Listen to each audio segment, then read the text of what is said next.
Hey there, Wealth Rebels. Happy 2025 to you. Let me tell you how happy I am to be in 2025. 2025 is going to be like a totally different energy on so many levels.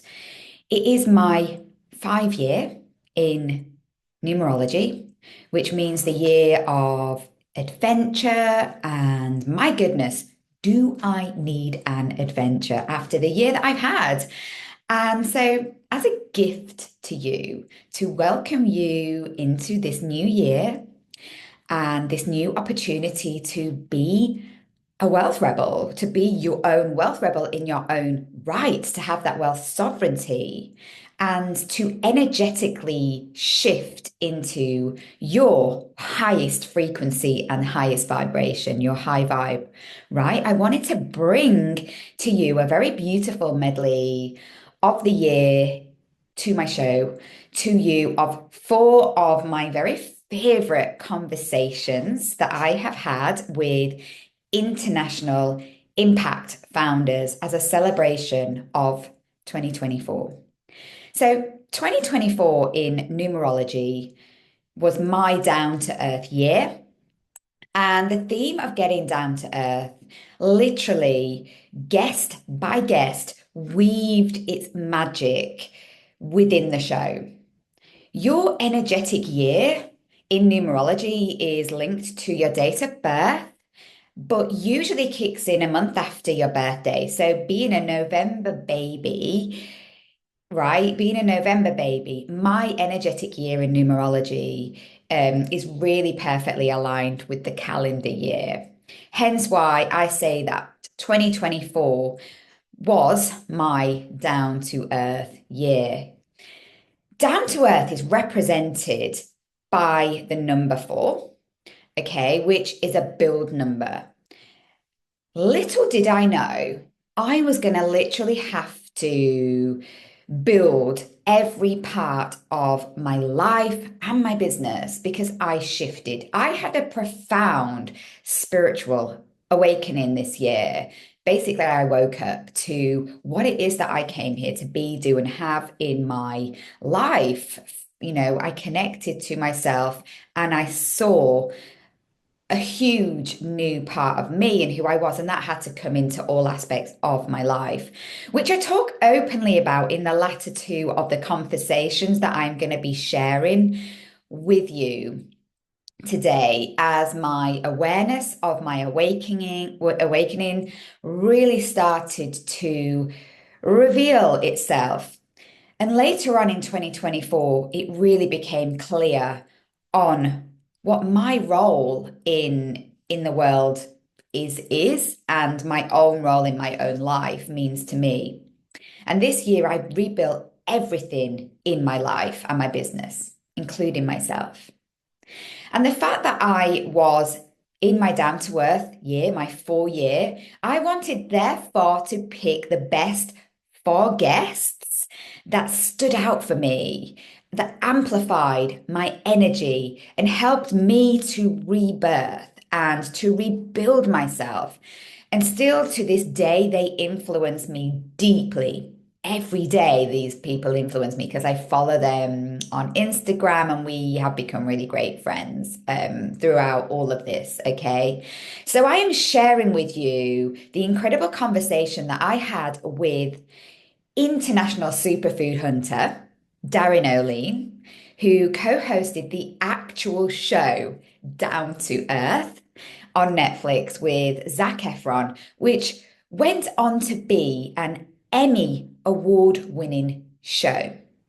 Now, this conversation was incredible for me and for you to hear this.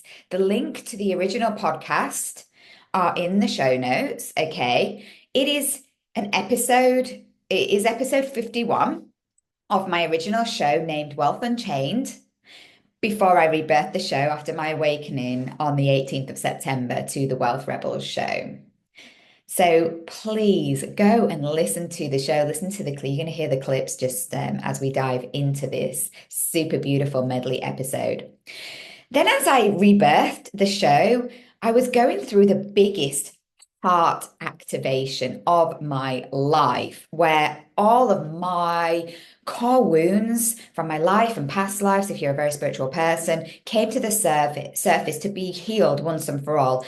And I ran into a new friend, Nick, at my local run club. The local coffee shop, aptly named Heartbreak Hotel Coffee Shop in my village, um, kind of like resonates massively with me because I was going through heartbreak, right? You know, a big part of the rebirth is that you have to heal your broken heart. And I deeply had a broken heart from a really, really young age, and I've been blocking it and locking it down. And after a really brief conversation with Nick, he introduced me to Joe Wellstead, who is the founder of electrolyte supplement business Drink Ocean. Something Darren has gone on to talk about this year on his podcast, Super Life. Okay. After my talk with Joe aired. So the synchronicities are literally off the scale. And my show in September, Joe therefore shared the impact of being hydrated and the science. I'm such a science nerd. The science behind how ocean is created and why electrolytes in their natural form are so impactful for our bodies. And, you know, essentially, our body is an ocean. Okay. I then went on to have the absolute pleasure of interviewing Franco Demuri, who opened my eyes to what was really happening to me at a profound level, at a deep inner standing level. You know, what was happening to me as I got to know my soul or myself, you know, this year. In this conversation, you hear first why it is essential to lean into our hearts, to lean into our hearts. And that's why I had to have this heart. That's why I had to have this heart activation from myself. And this is why I'm sharing this, because what's happening to me is happening to so many people out there right now. The portal to ourself is our heart. The portal to getting to know your soul is through your heart. The cosmic universe of infinite potential is beyond your heart. And that's why we need to make heart-based decisions in life and in business, right? And why you are therefore the creator of your own reality when you start listening to your heart and tap into your soul. And when I rewind on this talk, you know, when I went back to rewind, it took me back to a conversation that Darren shared in his original conversation, where he conveyed and talked about the power that we have to channel our wealth into things that will amplify our beingness, aka our wealth. So it is all so deeply connected. So these conversations weave in what their messages are. It's all messages that we are wanting to hear to really help us to really understand and understand what it is that wealth means and how we can really connect with our wealth. Because you'll remember, your wealth is your energetic frequency, it is your vibe. And finally, founder number 4, Victoria Maddox, the pioneer, the founder that pioneered British sauna. So after my conversation with Victoria, I find myself constantly compelled to tell someone about Victoria's story on like a daily basis, because my love of sauna runs deep. It is a huge part of my life. After raising my consciousness, I was drawn to sauna like 2 years ago, naturally. And I have been really, really committed to my own sauna journey. You know, I was really blessed to have found Victoria at her amazing outdoor sauna experience in London, Docklands, in January of this year, of 2024, of last year in 2024. And then speaking to her in October, finally, after hearing the truth of why sauna is so expansive and essential to our healing journey. It goes way beyond what even I thought it was. And it literally opened my eyes up to what was going on for me and why I intuitively knew I had to be committed to my sauna journey and my sauna experience, and why I wanted to go and buy a sauna hat. Watch this space, 2025. The elf is going to have a green or a red, I'm not quite decided, green or red sauna hat. Okay. Now, I wanted to share the 4 stories literally because they lit up my life in 2024 because this show is my creation. It is my baby. Nobody gave me permission to create a podcast, to speak my truth, to ask people like Darren, Joe, Franco, and Victoria to come on as guests. I decided to do this. I decided that whilst doing some breath work in Jersey in 2023, I was going to birth a podcast and a show. Literally, I launched it and then I just made it happen. And this is the biggest message, the biggest gift that I want to give to you is do not wait for permission to do what it is that you love and what you came here to create and unleash into the world. So I do hope that you enjoy this beautiful medley and you feel inspired to go back and listen to the full conversations as they are literally magic. But 2024 for me hasn't been all sunshine, chats, and rainbows and amazing people because I want to be honest with you, behind the scenes, it has been like a birth. It's been painful. It's been the hardest year of my life with heartbreak and healing at the deepest level, feeling things that I didn't even think were possible from the biggest high of my life, from experiencing the most love of my life to having the biggest losses of my life and feeling the most deepest pain to the biggest low that I could have ever imagined. But for anyone that is listening to this energy, this 2025 is a new energy. And trust me when I say, in order to rebirth, you have to go through this pain. Okay. You have to experience it. You have to not block it out.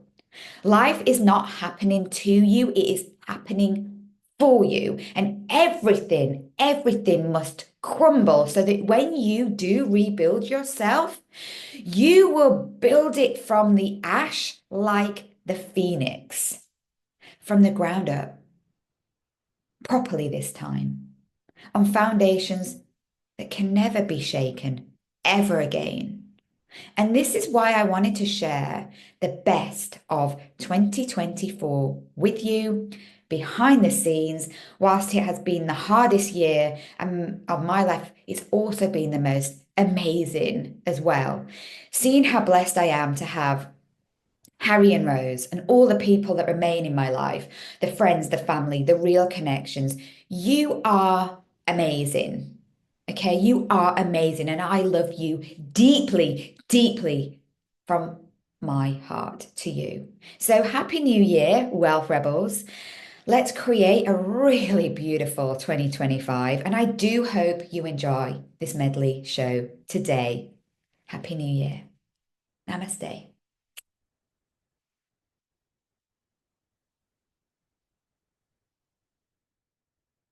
So, Darren O'Lean, welcome to the Wealth Unchained podcast. Oh my goodness, let me tell you how amazing it is to have this opportunity to speak with you on one of my favorite topics, which is wealth. You came into my life in 2023.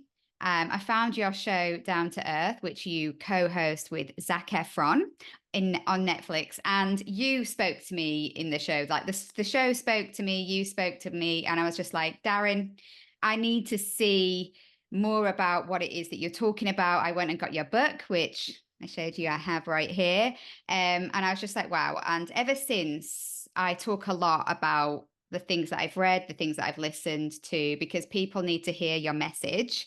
And this is why I just wanted to get you onto the show, Wealth Unchained, because I really believe that people need to think differently about their biggest wealth asset, which is themselves. You know, we talk about in your book, you talk about the Ferrari. And I really believe that we are born with a Ferrari and we end up driving a Skoda.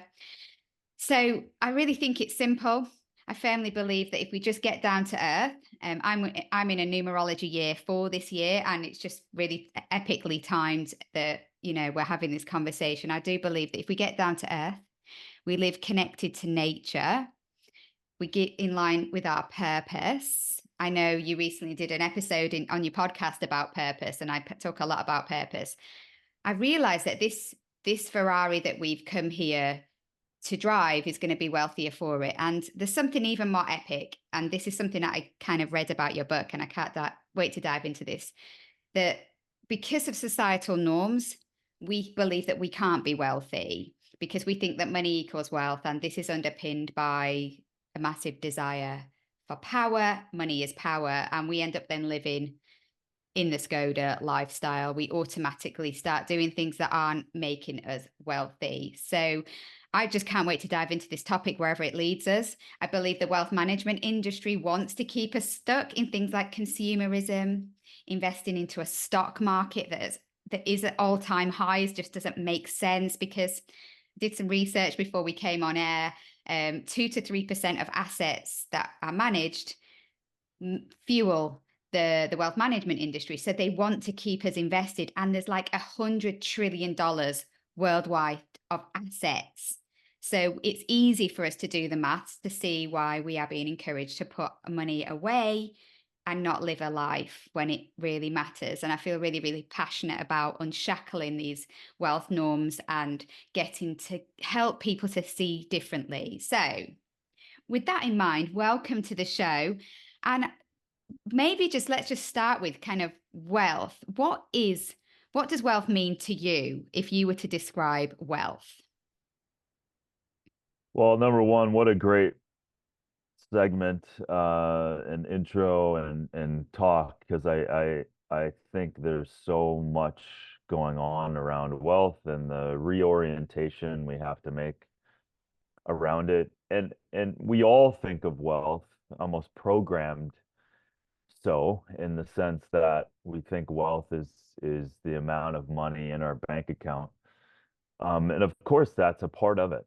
That is a spoke in the wheel. But something comes from nothing.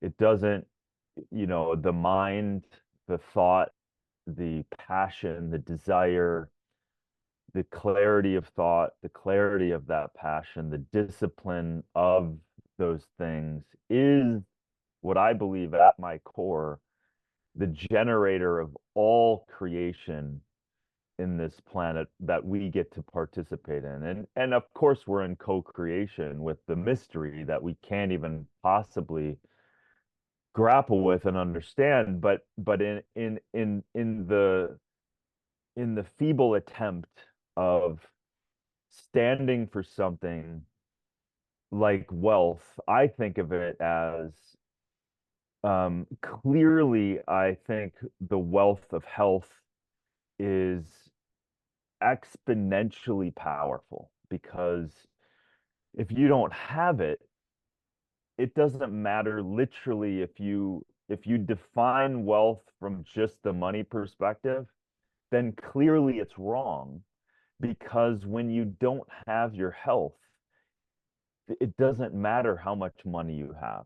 So you are desperately seeking to find your health again, to find the homeostasis again. So clearly you have to bring in health into the wealth conversation. You have to.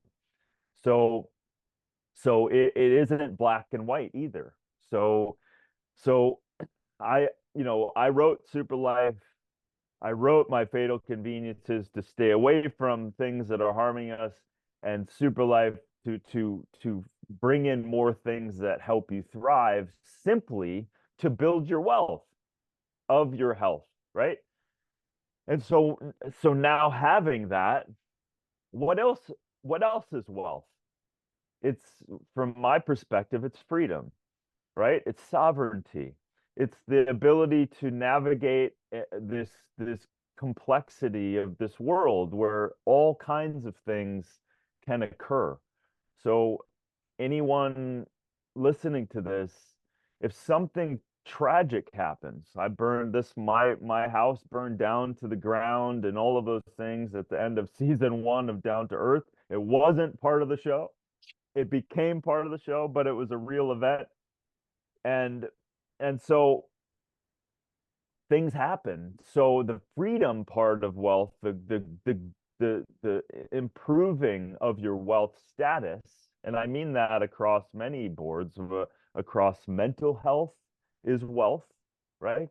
Um, and then of course the physical side of it, but the ability to have freedom in this kind of matrix of this world is a very important thing. So it's that freedom lever where if anything were to happen, I have the ability to respond, not get thrown. Everyone gets thrown back and everyone gets twisted, but if you have a wealth principle in there, and you've maybe invested, and we certainly can talk about that because I'm not a traditional investor by any stretch of the imagination. But I'm also like to look at different systems that not a lot of people know about, that are old systems that we can unpack, which I've just become radically interested in over the last year. Um, Wealth to me is the the, the resiliency. So having wealth is a resiliency of life, right? So you have the ability to respond, and you can define that however you want.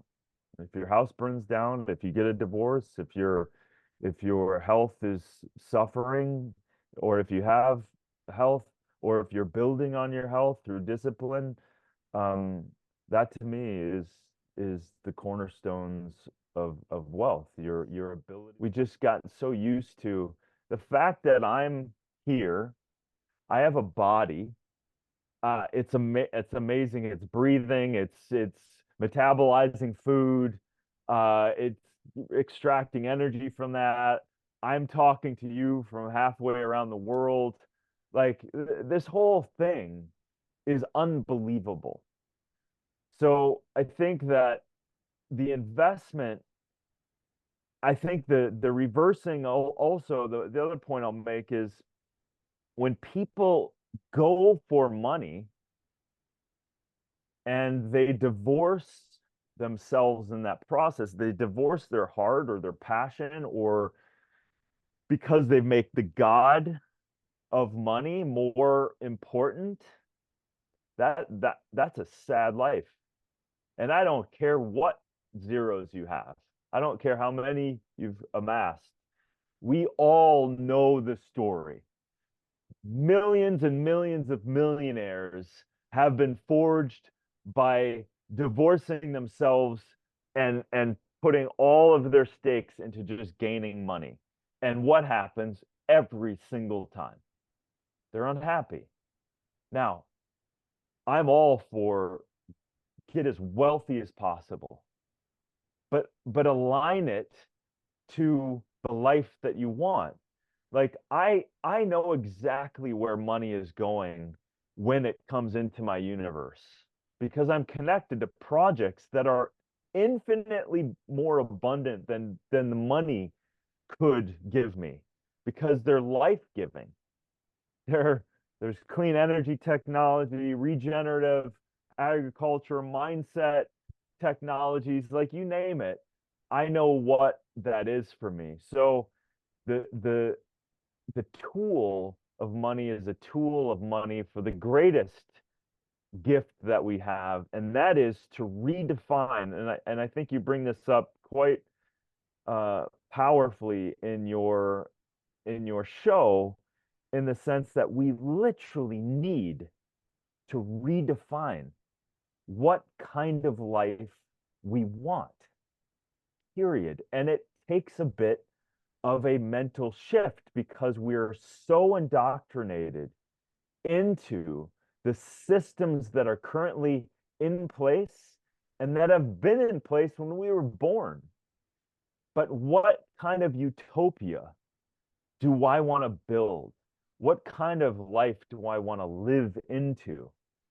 So that's kind of the space that I play in every day. And I do that every morning where I allow myself to journal from that place.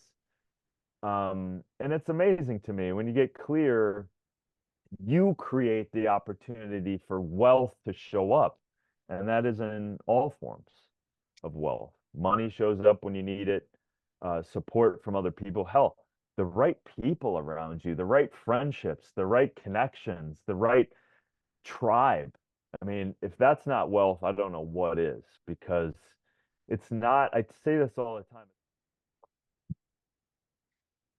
Hey guys, so you are so welcome to this super special episode of my brand new show, The Wealth Rebels. I am your resident wealth rebel, Emma Wright, and this episode is so freaking special for more than one reason. It is the very first of the relaunch of my existing podcast, Wealth Unchained, so that in itself makes it super special. But the synchronicities, and Joe, I didn't want to spoil this for you, but the synchronicities of what makes this so special are literally off the scale.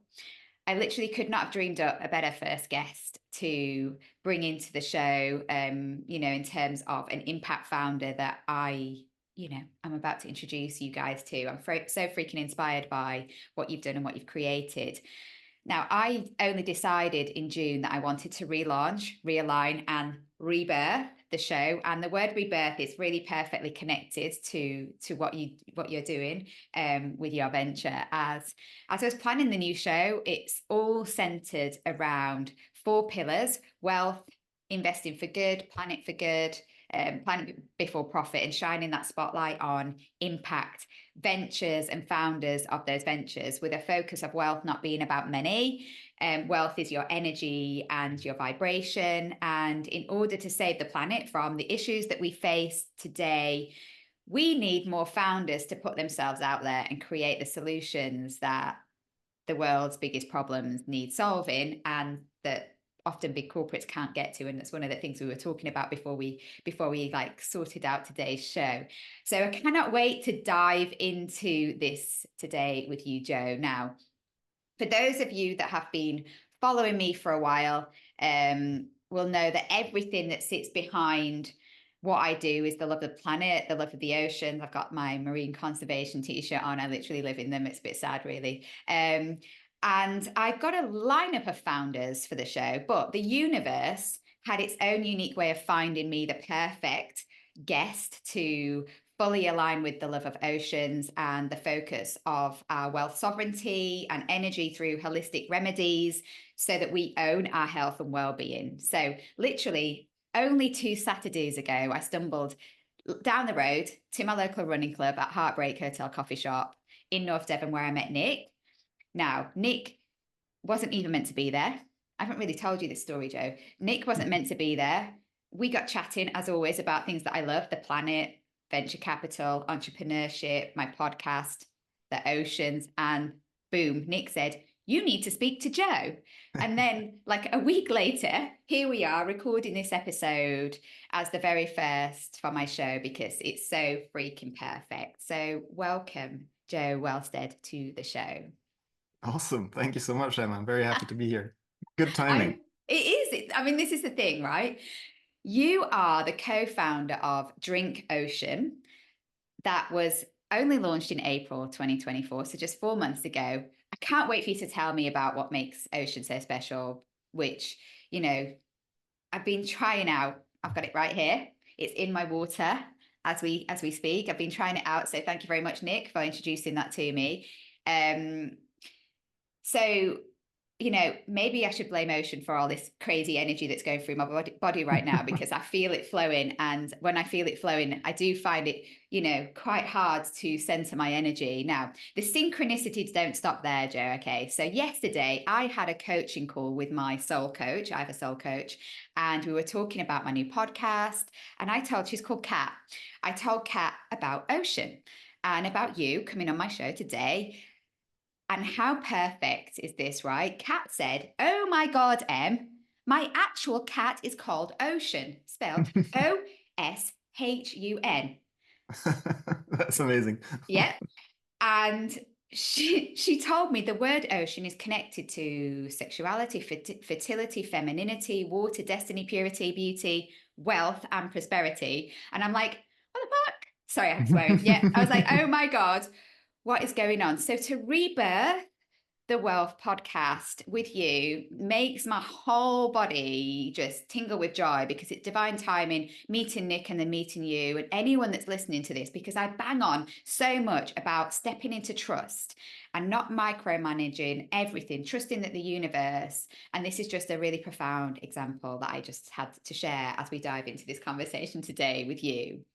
So quickly, before we get into this really amazing conversation, I just want to remind everyone that the whole purpose of the show is to shine a light on ventures, on amazing founders, to create that ripple effect. So do please like, subscribe, follow, leave a comment, because it means the world to people like Joe that come onto the show, that give up their time, and that is what it is all about. So, Joe, you're right now you're sat in the very beautiful south of France, which I'm very jealous about because it's very wet and rainy in North Devon. The perks of being an entrepreneur, right? Yeah. Absolutely. So before we dive into Ocean, I want to dive into you. I want to dive into you behind kind of the brands, because behind every amazing brand is an amazing person, first and foremost. And your love of the ocean didn't just start, one day, it started from a really young age. Tell me a little bit about your story. You started out as a pro swimmer before becoming like a serial entrepreneur. Tell me a little bit about your story. That's right. So I actually grew up here in the south of France, and I've come back to this region after 15 years in the UK. And so I grew up kind of surrounded by really fresh, healthy, vibrant food, going to the market at a really young age. So I always had like this really um, strong like appetite for healthy food, healthy living, understanding of making my own food from scratch, this kind of thing. So I always had like this interest in feeding myself properly. I also spent every summer for at least 1 month, I would go to a friend's house on the west coast of France, and they were basically like my um, summer family. They were like my second family over the summer. They always took care of me, so I'd spend like 1 or 2 months there, really like part of the ocean culture, and at the same time, really got into my swimming as a teenager, and went pretty much full time pro swimmer when I was a little older. So I'm for Scotland in the Commonwealth Games of 2014. So water, being in the water, swimming, surfing. I also spent a year out in Australia training there for my swimming and surfing. Has always been a really big part of my life. Just water in general, but the ocean is the most special. And so this new venture was really special in many ways, but one thing that we wanted to convey is just the feeling of being grounded, being happy, being like feeling whole. The way we describe it is, if we were to say, can you think of a moment in your life when you were perfectly at peace? So usually it'll be something like holiday, honeymoon, beachside, like full relaxations, bare feet in the sand, really well hydrated, maybe sipping on some coconut water fresh from the coconut. All this, like the whole picture of like perfectly relaxed. Maybe you had a massage that morning, like feeling 100% at peace. That if we could basically bottle up that feeling, that's what we want to have in ocean. So it's all about the feeling of feeling fully energized, fully grounded, fully whole, not stimulated by caffeine, but just nourished. It's just so perfect what you've created, with the fact that you can really stimulate this habit of drinking more water. I just want to come on to something, because I really, really love the fact that we talk about what the body is. And we talked about this before, your body being an ocean. We think of our body as 60% water. It's 100% water. The research is showing that we are walking oceans, that our body forms crystals. We crystalline. That's how the physics is showing that, physical matter, we crystalline it, but the whole body is an ocean. And in order for the body to function, it needs to flow.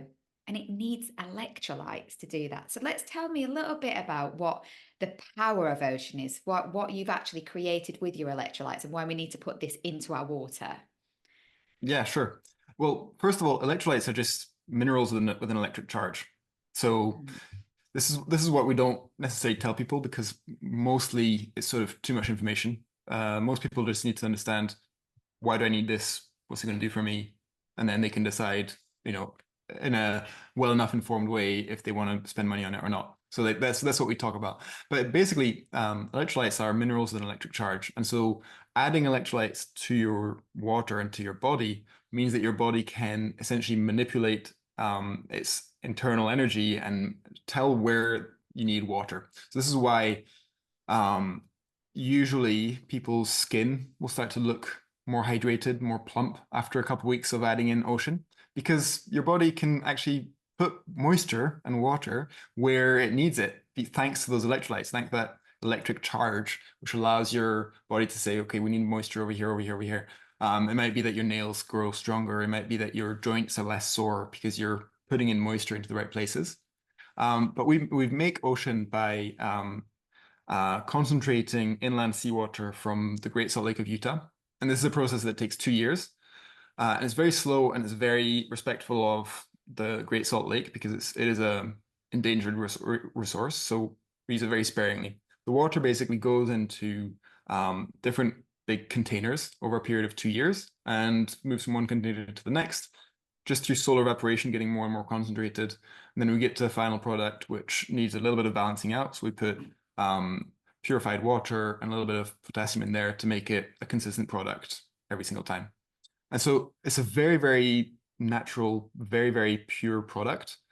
And that's amazing because it's got 70 trace minerals in there. It's got all the electrolytes that your body needs in beautiful quantities. But also that process, although it's slow, is very low in intervention. So there's not a lot of machinery necessary. There's no blending of powders. There's no making a little capsule or a little fizzy tab or anything like that, which is what most electrolytes are, either powders or a fizzy tab. All that process is quite expensive and it requires lots and lots of additives.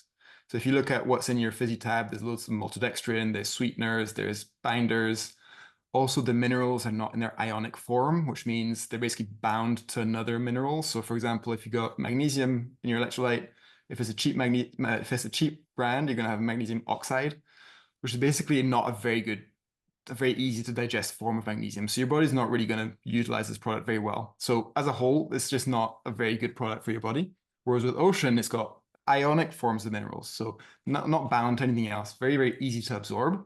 But also because we don't have to add anything, because we don't have to blend any powders, because we don't have to add any binders, we don't have to compress into a little fizz tab, it's very financially sound. Like it's not an expensive product to manufacture. So that means that we can make this bottle, which has 200 servings, for the same price that most electrolyte products will have 20 to 30 servings. That's awesome because we've got a superior product that's actually better value. And so that puts us in a really, really good place. And then, because we attack this space from a point of not performance, where we have to find ways to communicate why electrolytes are going to be beneficial to people who often are not aware of them. They're either not even aware of electrolytes, or they might be, but they don't know what it's for. So we basically have to find like, okay, well, what are people going to feel?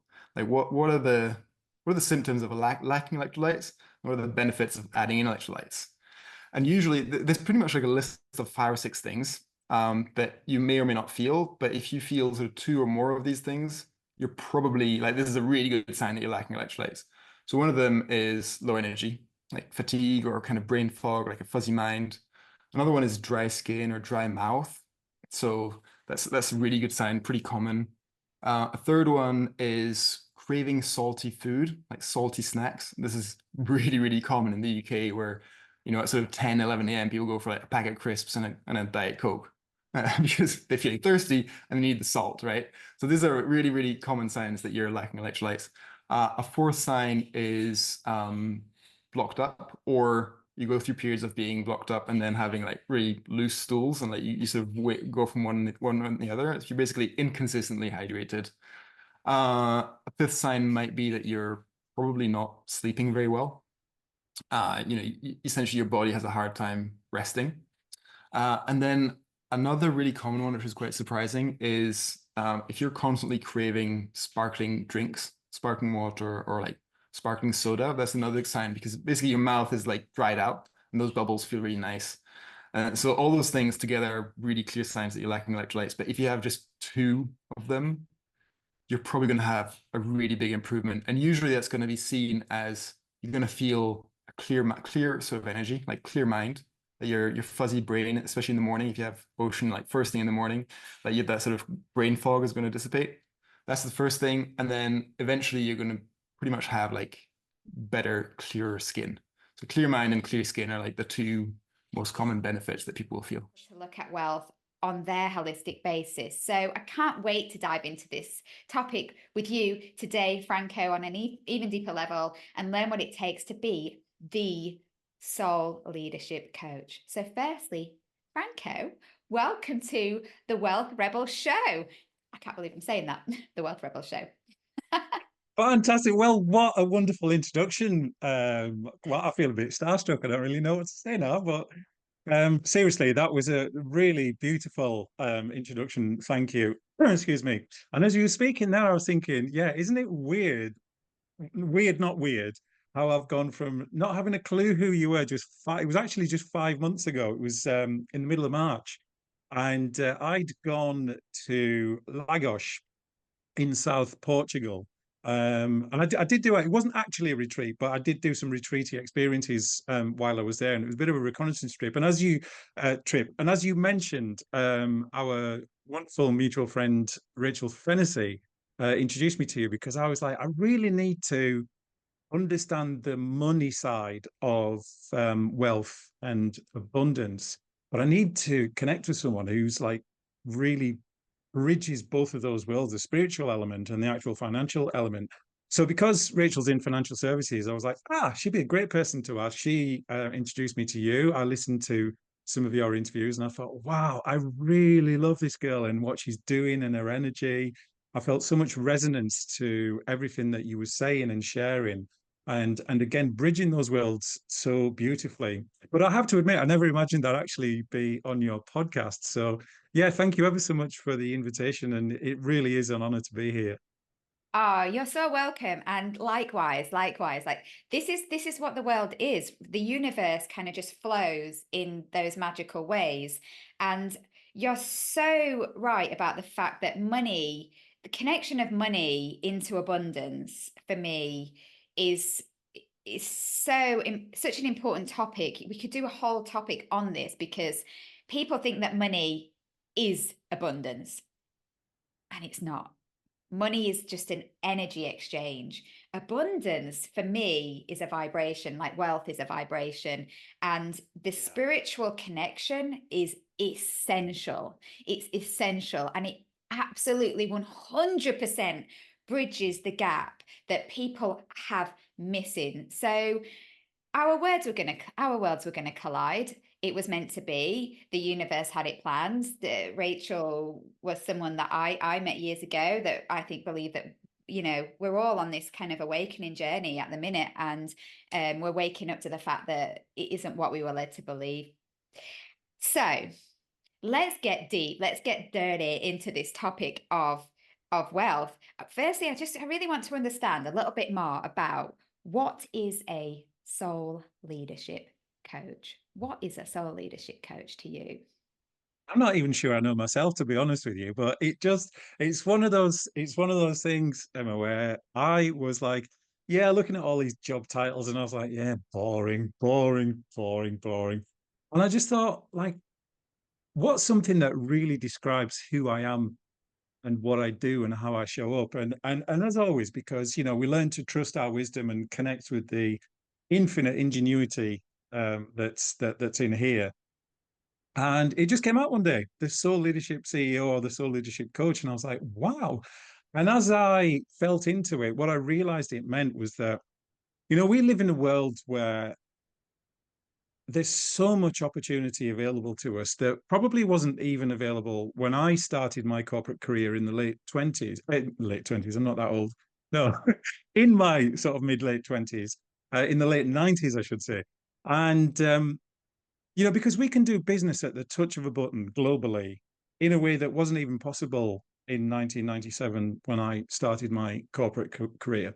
And yet people are more overwhelmed, stressed out, frustrated, struggling with imposter syndrome, fear, anxiety, feeling isolated, and all those other things than ever before. And that to me is insanity. So I decided after a huge journey of discovery and loads of car crashes and dead ends and stuff, I realized that what's really missing, and having been a business owner several times, and one company in particular that I co-founded with a good friend of mine, and we had like 10 staff at one point.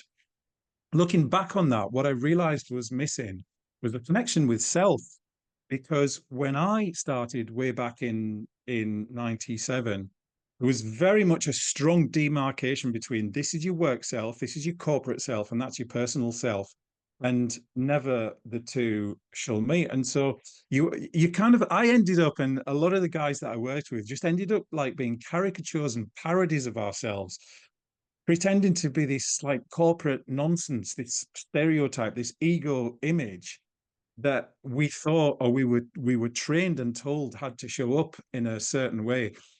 But to cut a long story short, what it did was it was just completely and utterly closed my heart off, and it closed off my connection to myself. It closed off my ability to connect with others, particularly in business, in terms of relationship building as well. And that actually eventually led to a huge meltdown, more than once, and a couple of near-death experiences.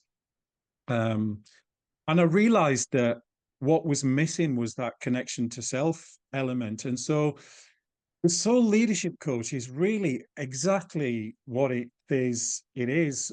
We thankfully are birthing into a new world where I think, especially since the thing that happened in 2020, where we were all told we had to lock ourselves in our houses and not come out because of something that was going around, and I won't mention it here because of censorship, but I'm sure everybody watching can guess what I'm pointing to. But what that did was it woke so many people up to what's important in life, because so many people were locked in their houses, either with partners trying to work from home, and it made people take stock of their lives and realize that actually there's so much more to life than just being this business caricature. And there's nothing wrong with, I'm all for really successful, impactful business, because that's what makes the world go round when it's done ethically and from the heart. But what that time period did was really open people up to the fact that if we lead from our hearts, what I call leading from the soul, then we create so much more wealth, so much more abundance, so much more prosperity, so much more opportunity, revenue, profit. We love what we do again. We reignite the passion for what we do. Our relationships are transformed inside and out. And it's just this beautiful, ever increasing circle of joy and goodness and success and so on and so on. And there's really no downsides to it, which is the amazing thing. So I know I've rambled on a bit there, but as you can tell, I'm so passionate about this, about, the one thing that's what a lot of people don't see in the world of business in particular is that there are two elements. It's like there's the human operating system, and then there's the business operating system. Now, within the business operating system are essential things like sales skills, marketing skills, continued professional development, IT skills, and so on and so on and so on.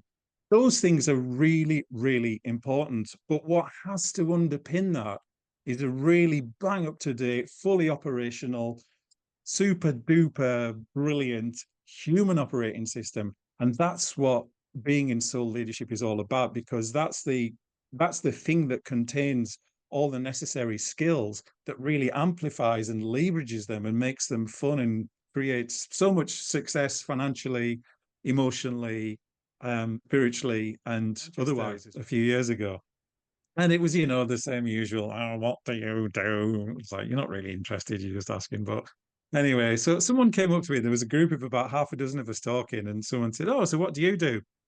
From nowhere, and I say nowhere, but it was what we've both said so many times. It was like, because I was just in this connection to self, I couldn't even stop the words before they'd come out because they weren't coming from me. Because my Franco identity, ego mind identity, whatever you want to call it, I kind of just sat down for a minute, and my true self pushed out the words that went, "I'm a excuse me, I'm an international tour guide and a bomb disposal expert." And you should have seen everyone lean in. Like instantly, I just thought everyone's just going to walk away and just think, "Who's this crackpot that we've just asked?" Everybody leaned in and went, "What does that mean? Really?" So I was like, "Well, the thing is, most people are a heart attack, a nervous breakdown, or some kind of chronic illness waiting to go off. There's just like this emotional bomb waiting to explode, whether it's this year, next year, or in 20 years' time, right? Because people are so goddamn stressed out non-stop. People are just like like a pinball on acid, bouncing around from here, there, and everywhere, trying to, trying to make sense of life, trying to make sense of business. And I mean, that is just completely and utterly unsustainable without something going badly wrong. Because as you said yourself before, Emma, at some point when we stop, when our true self, our heart soul awareness keeps trying to tell us, go in this direction, go in this direction. And if we keep ignoring it, it ends up like me with a couple of near-death experiences, nervous breakdowns, or long-term chronic illness. Because dis-ease is exactly that, is when we become disharmonious and out of ease with the essence of who we truly are. So that was the first bit. It was like the bomb disposal expert part, because basically that's really all I do is I just people to diffuse that ticking time bomb that's waiting to go off. And then the international tour guide is that it's more like a cosmic tour guide, in all honesty, because all I'm doing is I'm pointing people back into the heart. Look in there, look in there, look in there. And when I say the bomb disposal part, is it's really important that to emphasize that it looks like the world is happening to us. It's taxes, it's the government, it's my employees, it's my wife, it's my husband, it's my kids, it's the tax man, it's whoever, it's shitty clients, whatever it might be. And I've got all these things coming in on me. So it looks like the world is happening to us. And we can be forgiven for thinking that, because as we've said many times already, we're conditioned to believe that we're a victim to the outside world. But actually, it looks like that's what's going on, because there is stuff out there going on in the world that we think is happening to us. However, it's actually the other way around. And this is one of the first things I point out to people, is that actually the world isn't happening. It's not to say that there aren't loads of things going on out there. There really are.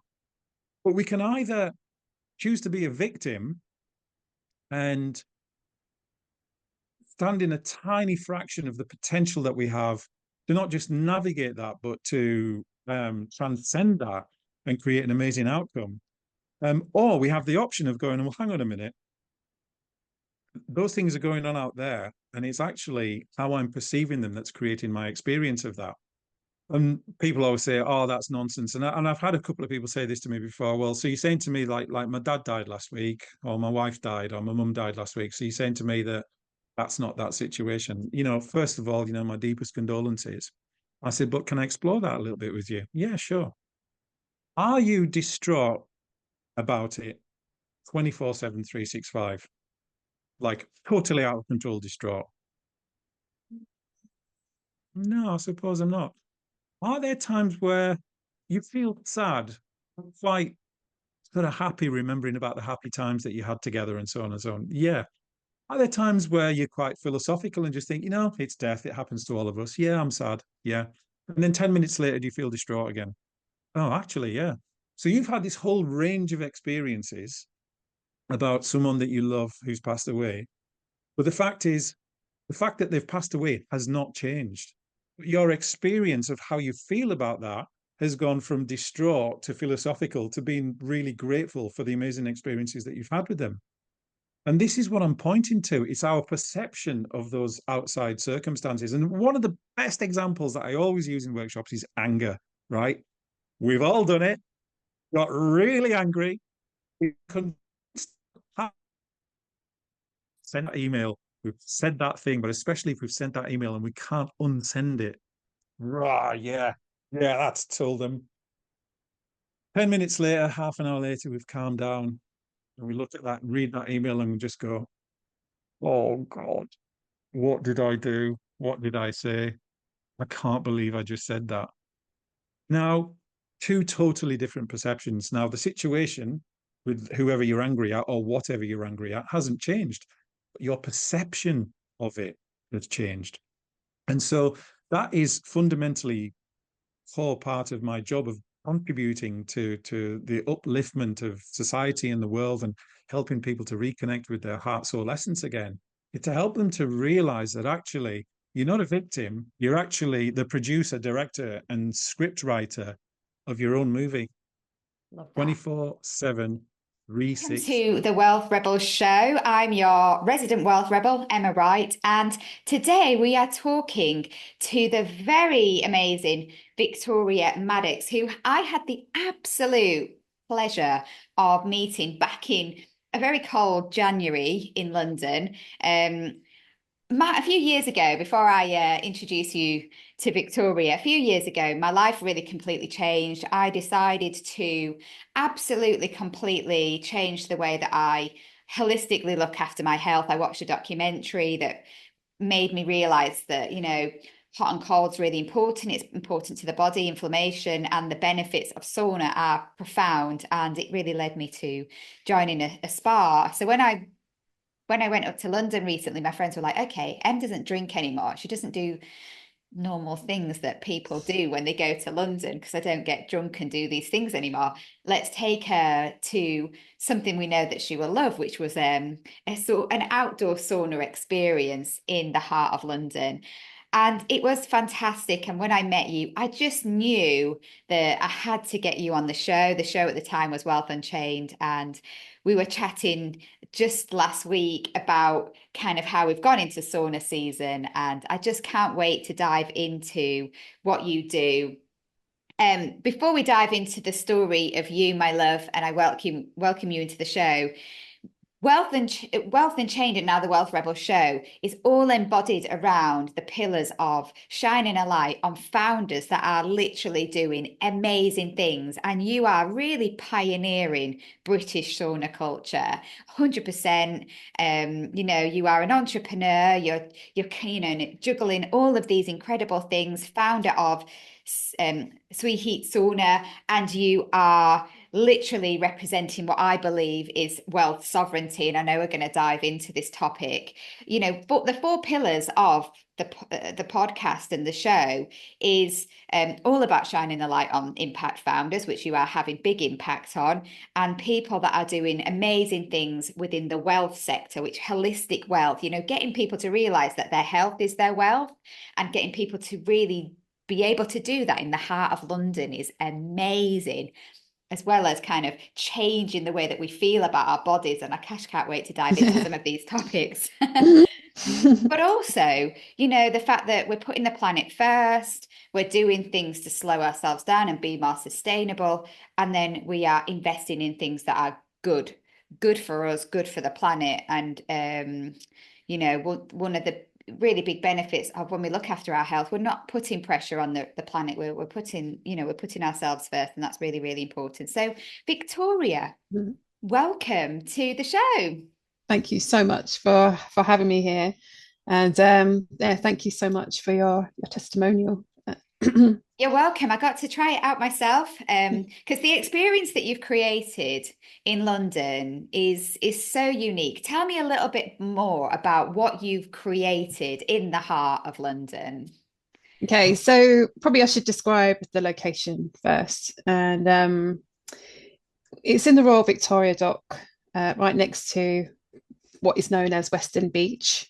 And it's right where the cable cars come down, and virtually almost opposite the new London City Hall, which moved from the South Bank to the Royal Victoria Docks a couple of years ago into the wonderful Crystal Building, which is also has lots of sustainable accolades around it. But it's a wonderful space, not far from City Airport too. So we do get the occasional plane going over, but there's something quite exciting about that. It feels so international, and so it has its own very unique vibe. We took a little corner of that vibe under two London plane trees, and that's where we set up our first wood-fired sauna. So this sauna had been in various other projects as well previous to that, but we might get onto that subject a little bit later. But if we stick on where we are, so I had actually looked in this area several years. I think it's just before lockdown actually. I started to talk with Love Open Water, which is the swimming school that is also in the Royal Victoria Docks, about maybe collaborating with them. And then obviously opposite us now, we also have the wake park, which is fantastic. So it's a new skill I've learned this year. It's not wakeboarding. I'm yet to venture onto the wakeboarding, but I have been doing paddleboarding, and that's been a great revelation for me in my health and wellness as well. It's helped me deal with stress, and so we started off a very small setup under behind some temporary fencing. That's all changed now, and Has it changed since I came in January? It has. Yeah. I need a visit back. And so 100% when I come back to London, I can't wait to come and see you again, because already it's like, that's what I want to do at Christmas time. I'm thinking I might want to get booked in early. So I don't, I know probably Christmas you get booked up, because I can just imagine the festivities of being under the near the Royal Docks, under the planes flying over in London, crisp, but I'm super hot and sweaty. And the wood-fired spa sauna is different to the one that I experienced. I'm in like one that works on thermal heat, I think. Okay. And the experience was so different. Tell me a little bit about what it was that I experienced with the leaves and the brushing. Oh gosh. So back in maybe it was about 2018, 2017, between 2017 and 2018, I think it was. I met a Lithuanian bath master in my first sort of sauna excursions, shall we say, with Beachbox Brighton. So I was with the ladies that set that company up from the get-go, really. So I was part of their journey. And the Lithuanian sauna culture is very much, based around the elements. It's such an earthy experience. And everything that they bring into the sauna space is basic materials and ingredients, whether it comes to our salt scrubs, using honey, literally just it could be just taking these simple ingredients, putting them together, and then bringing them in as treatments into the sauna. And that, of course, includes the birch brooms or the oak brooms that we were using. We call them leaf whisks, but the Lithuanians call them pirtis or vantos. I loved it, and it was such a beautiful experience. It smelled amazing, and I felt really cleansed afterwards. There's something about being touched by nature, being touched by another person that's really caring for you, because you came in and you did the brush, the leaf experience, and it just felt amazing. And all my friends were there. There were other girls and guys in the room, and it's really connected. You get chatting. Sauna chat is something I've come to love. Everyone has to have sauna chat, because it's where it's at. And it's just was so beautiful. We kind of turned up there, wrapped up really cold, and then we fully just embraced it, diving in and out of your plunge pool. And everything about it was gorgeous. We had a beautiful tea when we arrived there. And I honestly, I didn't really want to leave, if I'm honest. I could have stayed, and I can't wait to come back. Getting down to earth is so important, because especially when you live in London. So I live in North Devon, and I'm really blessed that most days I can put my feet in the sand and the sea. But for a lot of people, when you live in a big city, it can feel quite hard to get into nature. So by really making sure that you bring in those earthy ingredients and some of those beautiful experiences, it's such a sanctuary, right? You know, Yeah. people. I was chatting to a few people in there when we were there, not my friends, telling me that this is their experience on a Sunday. They were booking it in. Where do people come to see you from? People come from all over the place. So I mean, we have like at 8:30. We actually have a clothing optional session.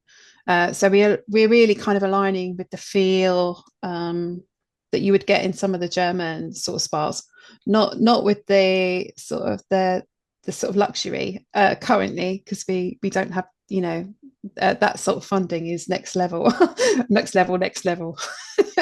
However, we can create this kind of Zen vibe that is all about the relaxation. And so, of course, in Germany, you can't go to sauna, with clothes on for hygiene reasons. They don't like the plastics and the neoprene type thing. So those things give off chemicals in heat. So there's a lot of people have travelled, to Europe and have experienced sweat bathing with no clothes on. So we do get a lot of people that will travel quite far and wide in order to come and sweat freely. And I say as nature intended. So that's another, however, we've got a lot of locals too, and we've got we have a membership package, and so we've had our regulars. We've actually had people following us for quite some time, so they've been sauning with us for over the year now. So we're 14 months into this site at Royal Victoria, and we was 3 months previously with this company at the back of New Dockland Steam Bar. So people followed us from there. So it's really encouraging. And I think there's you mentioned sauna chat, and I think that's one thing that will differentiate the British sauna scene from the Germans or some of the European bathers, is that we do like a chin wag. One of the things I had to wear was a hat to keep my hair from drying out, right? And I think, because I go to sauna a lot, and I'm like, oh, maybe this is why my hair's becoming dry, because we don't get the little hats. Okay. Gonna have to sell you some. Yeah, I'm thinking so. I'm gonna have to come and get one when I come back and see you. Can you wear a hat when it's clothing optional? Is a hat not, is the hat classed as okay, or is it no hat? That is fine. It's quite funny, but there is more to the hat than just making sure that your hair doesn't dry out. So tell me about the hat, because this was the experience that I really love to learn about. So tell me a little bit about the hat. It's actually really important. So it's funny because I had a guy in my sauna on Tuesday who he was clearly suffering with the heat. So I was like, you need a hat, you need a sauna hat. And he was like, I don't dig those, which I just laughed at, because I was like, it's a practical thing that actually stops your brain from overheating. So the idea is it traps a layer of cool air between the head and the heat of the sauna, the high heat of the sauna. If you think that, especially if you're a top bencher, you're sitting rather than laying down, your head is going to be sat in the hottest part of that room. Yeah. And the bones on the side of the skull, so I'm told, are quite thin, so they conduct heat into the brain. The brain being mainly water. Here we go into a little bit of science. Molecules move around a little bit faster. It gets hotter quicker than the rest of the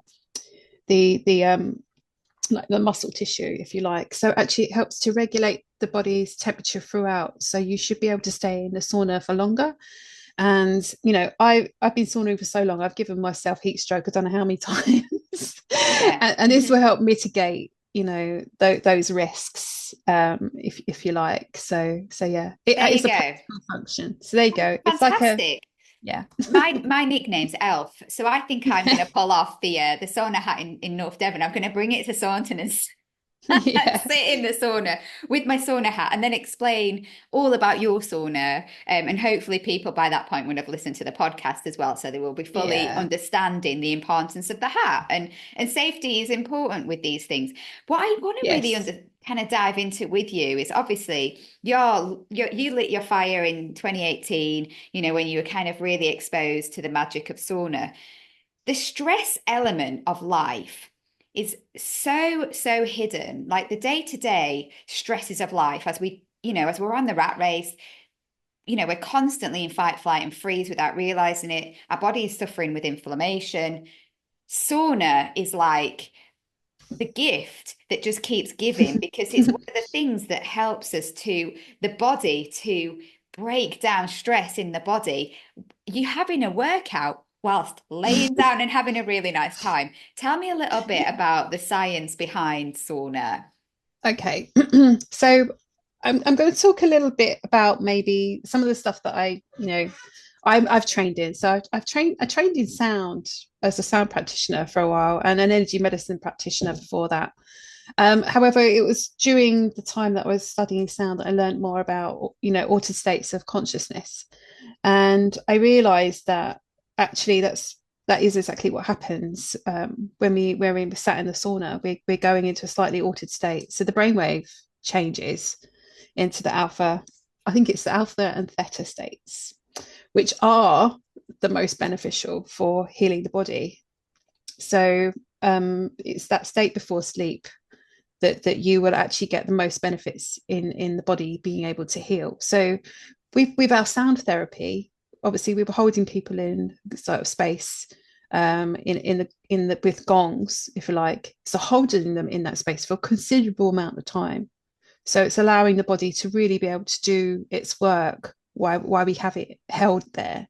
And then I realized that this actually transfers into the sauna space. So it's in those things we kind of have it's quite funny because we say people get a sauna brain or sauna head, it's when they come out because they're in that slightly altered state and they forget things. They usually end up leaving. I don't know, we've been left also. No one ever leaves their phones, but people will leave their knickers and their I'm sure some people have walked out without trousers on.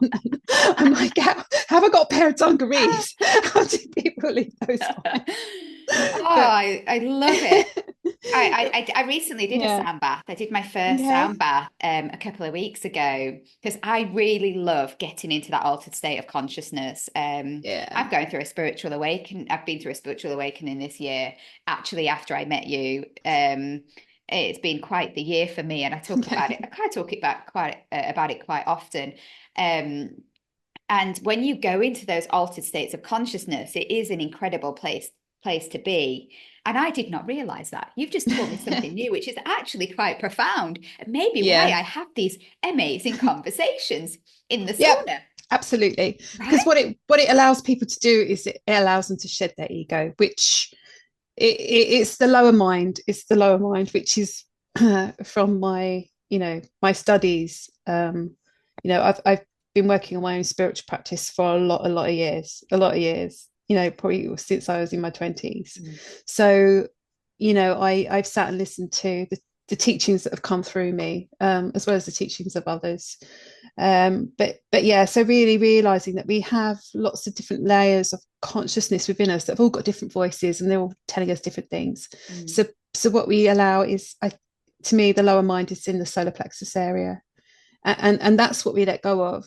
It's the masks that we use. It's some of the personality, and it actually allows us to go deeper into who we are, listen to different aspects of ourselves. And actually people really want to have these conversations with other humans. And then it allows us to reconnect with each other in the sauna space, because human connection is so important, and it's so important now more than ever as we move towards things like AI and the social media that has distracting us from each other. Is so in our space it's phones aren't allowed, and it seems quite natural for people. I've had maybe one or two that might have tried to bring a phone in. I'm like, it's just not the place for it, and get this opportunity, one, to reconnect with yourself and then reconnect with others. And that's not always, it's also learning some sort of sauna etiquette when you actually then become aware, and you'll become aware of sometimes people don't want to talk. Yes. Yeah. And so you allow them the space. Yeah. That they need to process whatever's coming up for them or going on. So 100%. So sauna's been I went through, I'd say a bit of a breakdown when I went to Beachbox. I'd gone through a massive, profound life change. I decided to step away from something that I really, really loved in order for my own progression, and it was tough. But that sauna space was available to me, 5:30 in the morning or whatever it was. I was traveling down to Brighton, and I processed my stuff. And 9 months afterwards, like I was like reborn. So I see the sauna itself as being quite womb-like. You know, it's kind of, especially the horse box saunas, because you're kind of enclosed. There's an entrance in and out, and it's in this hot, held, moist space of which you're incubating yourself in. You know, so some of these other cultures, especially like Latvia, and they know this. They do give birth in the saunas. They take their dead in and clean them. It's so much more than what we've had experience here up until recently. So there's a lot of us on a journey to bring the healing aspects, feminine healer aspects back for sure.